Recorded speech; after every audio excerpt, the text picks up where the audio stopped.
ধন্যবাদ। আপনারা জানেন যে বাংলাদেশে অনেকগুলি জেলা বন্য উপদ্রুত অনেক মানুষ আজকে তাদের মানবিক জীবনযাপন করছে।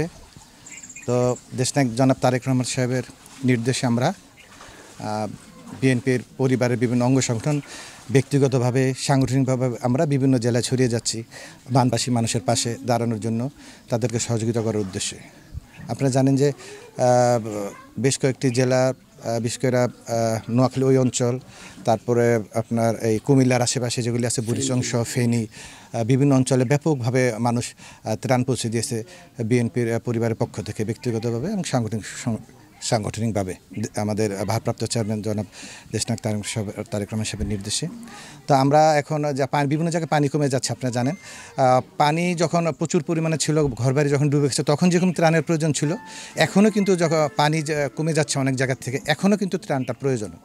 এই জন্য প্রয়োজন মানুষ এখনও তাদের যে স্বাভাবিক জীবনযাপন কার্যক্রম তাদের প্রক্রিয়া চালাতে পারতেছে না, তাদের বাড়িঘর পরিষ্কার করা এবং তারা যাতে প্রথম দিকে আপনারা জানেন যে চিরামুড়ির যে একটা ছিল, প্রাধান্য ছিল, মানুষ তখন রান্না করার সুযোগ ছিল না। এখন অনেক ফ্যামিলি তাদের ঘর বাড়িতে কোনো রকম রান্নার ব্যবস্থা করেছে। তা আমরা এখন এখানে চাল, ডাল, চিরামুড়ি সহ পেঁয়াজ, তেল, আনুষঙ্গিক একটা পরিবার এই মুহূর্তে ইমার্জেন্সি অবস্থায় তাদের দিন যাপন করার জন্য যে আইটেমগুলি দরকার আমরা মোটামুটি সব কিছু ব্যবস্থা করে এসেছি। এবং আপনি যেটা বললেন যে নেক্সট আমাদের কোনো পরিকল্পনা আছে কিনা, হ্যাঁ অবশ্যই পরিকল্পনা আছে।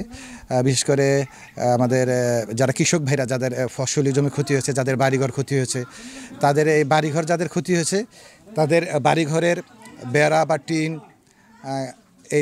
এটার যোগান দেওয়া, আবার আপনাদের কৃষি বীজ, সার এগুলির ব্যবস্থা করা, এটা বিএনপির তরফ থেকে ইনশাআল্লাহ পর্যায়ক্রমে করা হবে।